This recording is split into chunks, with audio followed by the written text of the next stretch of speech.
Je, wafahamu ya kwamba paliweza kuzuka mchezaji hatari zaidi kwa ulimwengu wa soka?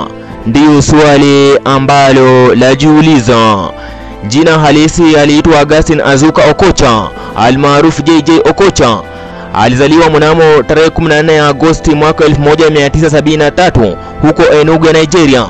Ni mmoja wa wachezaji mahiri wa soka waliowahi kutoka Afrika, akijulikana kwa ujuzi wake wa kucheza mpira, kasi na uwezo wa kupiga chenga.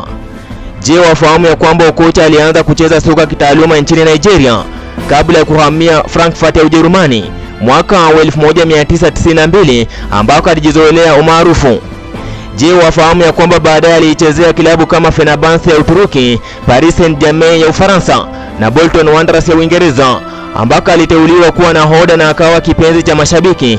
Alimaliza soka lake la kilabu katika Hull City ya Uingereza mwaka wa 2008. Je, wafahamu ya kwamba alisaidia Nigeria kushinda kombe la mataifa ya Afrika almaarufu AFCON mwaka wa 1994.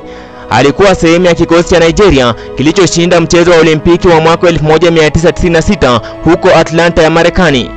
Je, wafahamu ya kwamba alishiriki katika kombe la dunia la FIFA mara mbili, hii ikiwa mwaka wa 1994 na mwaka wa 1998.